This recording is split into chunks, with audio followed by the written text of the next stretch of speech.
Welcome to Paranormal Northwest, a podcast all about the history and the paranormal of the Pacific Northwest. My name is Rachel, and I am an avid history learner. I am also an educator based in the Pacific Northwest with a degree based primarily in Pacific Northwest history and archaeology. I often spend my days molding the minds of 10 and 11-year-olds, then come home and watch ghost stories. Thank you so much for the love and support from the first episode. It truly means a lot, and I'm glad that those of you who have listened and have let me know have enjoyed it. This week, you might hear a few little meows and a bell ringing because I did just get a new kitten, and she loves to be all up in my space when I'm working on my computer. So if you hear that, it's just my kitten, Sylvie. So this week, we are traveling just across the Columbia River from Fort Vancouver to Portland, Oregon, and we are going to be staying at the Benson Hotel. From the Benson Hotel's website, quote, "Since opening this downtown Portland hotel in 1913, the Benson has been a hidden gem. Built by the millionaire innovator Simon Benson, this fabled European-style hotel was built to put Portland on the international map. Featuring Italian marble floors, Austrian crystal chandeliers, and a Circassian walnut wood from the imperial forests of Russia. As the last of its kind, no other hotel in the region comes close to the quintessential elegance, amenities, and charm of the Benson. For more than 100 years, the hotel staff has welcomed celebrities, CEOs, dignitaries, and a majority of U.S. presidents." End quote. Portland, Oregon was established in the 1830s as the endpoint of the Oregon Trail. This new and fast-growing city was named after Portland, Maine, 3,200 miles across the continent. Today, you can travel between these two states in 2 days by car or a 7-hour flight. But in the 1830s, these locations were worlds apart. Okay, confession. I don't know much about Maine, with most of my knowledge actually coming from Haunt Me, which is a great ghost hunting web series based primarily in Maine. But I do know a bit about Portland, Oregon. During the last ice age, much of the North American continent was covered by a tremendous ice sheet that moved back and forth along what is now the northern United States and southern part of Canada. This back and forth movement caused some of the amazing landforms we can still recognize in these areas today. Many of the lakes, such as Flathead Lake in Montana, were created by the depressions made from this ice sheet. In Oregon, this glacial ebb and flow created what is now the Willamette Valley.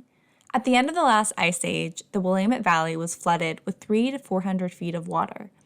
Evidence of this can still be seen throughout the Willamette Valley in the unique rocks and other geologic features found there. Because of this flooding, the Willamette Valley is an incredibly fertile area. Prior to the 1800s, the Multnomah and Clackamas tribes lived and resided in this region, utilizing the incredibly fertile land and the numerous waterways. Prior to the European infiltration of the region, this area had been the most populated area of the Pacific coast. Portland became the fastest growing city in the region during the mid to late 1800s. This was due to the easy access to waterways and the quickly built infrastructure of the new city. The location at the confluence of the Columbia and Willamette rivers connected the new city to the entire region, and still does to this day. Look up pictures of Portland, Oregon, and most of them will feature the Willamette River, which runs through the city. Even if you are just traveling through the city on Interstate 5, you will drive over bridges and right next to the water.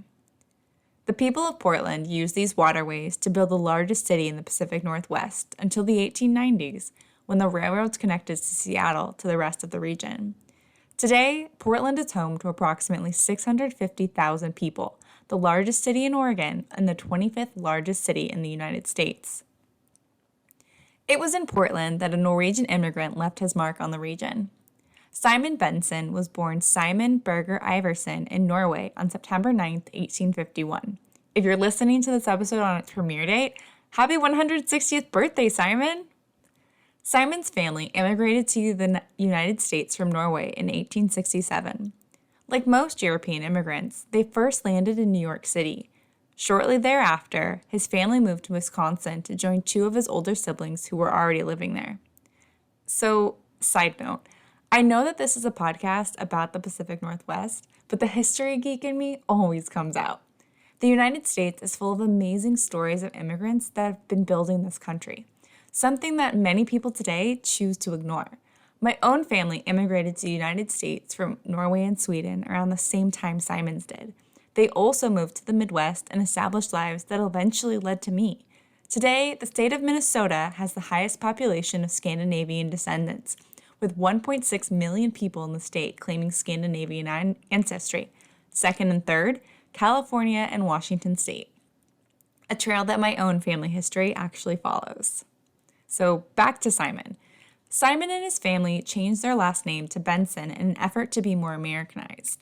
You saw this with lots of different immigrants around that time, and that was still because even though Northern Europeans were colorfully the same looking as many other Americans who were already here, they still stood out based on their names and also the languages that they spoke. So many immigrants during the late 1800s did change their names to things that were much more anglicized and much more English sounding. So at this time, Simon was only 17 years old, but he quickly learned English in order to work in the lumber business of the Great Lakes region. Simon was able to open his own general store in Lynxville, Wisconsin, which was the start of his lifelong foray as an entrepreneur. His store was a success until it burnt down after only 3 years. Simon, who was then 27, was broke and with a wife and child to care for. With his background in the lumber industry, Simon decided to uproot his family to the Pacific Northwest to work in the timber industry. So, in 1827, the Benson family moved to Portland. Today, the Pacific Northwest region is the timber center of the United States, with the Weyerhaeuser Company dominating the timber industry. However, Simon was working and building the timber industry in the region before Weyerhaeuser was even here. Simon's timing was impeccable. The lower Columbia River area was lush with great timber. Simon found a job working in a logging camp for $40 a month and was soon able to buy land and start his own logging business using credit. However, shortly thereafter, his wife Esther fell sick with tuberculosis, and their family savings were eaten up to care for her. Undaunted by his continued success, then sudden hardships, Simon continued to acquire land and equipment on credit, working with a small crew to log his land. In 1891, Esther sadly succumbed to her tuberculosis, leaving Simon in grief and still in debt. But Simon was determined to care for his 3 children and achieve his dream of a successful timber business. Simon became a partner in the firm Ordway and Wider, logging land along the Columbia near Clathemet. Throughout much of his logging in the Pacific Northwest, Simon encountered timber getting stuck in the waterways, and the slow process of using oxen caused Simon to come up with more productive methods of transportation. So, the Pacific Northwest is soggy, to say the least, especially in Portland and all along the western side of the Cascades. Simon was determined to combat this and make logging more efficient and productive in order to help grow the timber industry. He adapted steam locomotive technology to work in the soggy climate, allowing him to cut production costs in half and eliminate the use of oxen and horses in the logging camps. The depression of the 1890s caused both Ordway and Wider to panic, with both selling their shares of the company to Simon. However, Simon took the opportunity to acquire more land, often buying farmsteads that were not prosperous. Simon was able to build a prosperous timber industry while maintaining fair wages and treatment for his workers. With the development of Southern California at the turn of the century, Simon built a mill in San Diego to process his timber and sell it in that region. To transport his timber, he connected the logs with chains, tying them securely together and floating them down the coast to San Diego. These became known as the Benson cigar rafts. By 1909, Simon was incredibly wealthy, and he began to sell off his land holdings. It was at this time that he started a decade-long campaign to give back to the state of Oregon and to help build up its infrastructure. Simon had always dreamt of opening a world-class hotel in Portland.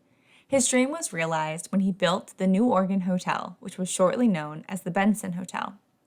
Construction began in 1905, and after 8 years of construction, the hotel finally opened in 1913.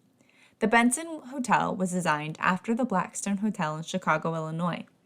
It was created as an annex to the adjacent Oregon Hotel. The hotel was full of opulence, with art and materials from all over the world. Simon sold the hotel in 1919 and passed away in 1942 in Los Angeles. He is buried in Portland. Simon left a lasting impact on the city of Portland and the state of Oregon. His hotel, his personal home, and his bubbling drinking fountains are still seen today in the city and are reminders of what he accomplished. The hotel underwent a massive renovation and addition project in 1959. This renovation added an additional 175 guest rooms to the hotel, giving it a grand total of 287 rooms. The hotel changed hands multiple times over the years, coming under the ownership of the Westin International Group. The Benson Hotel was named the National Register of Historic Places in 1986.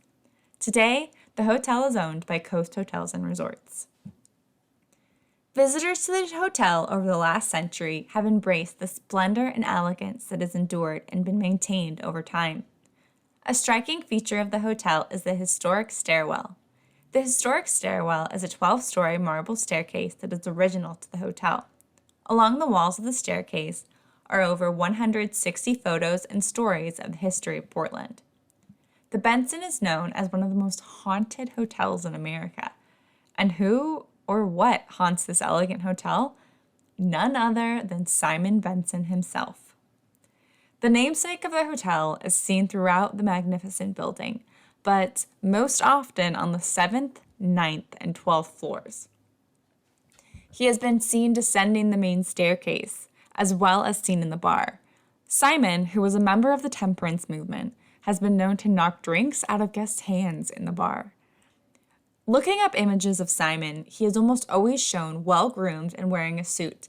However, sometimes guests and staff of the hotel have seen him in more lumberjack attire, as well as in his suit. Guests and staff have seen Simon throughout the hotel, but no one has ever felt a sense of menace or fear.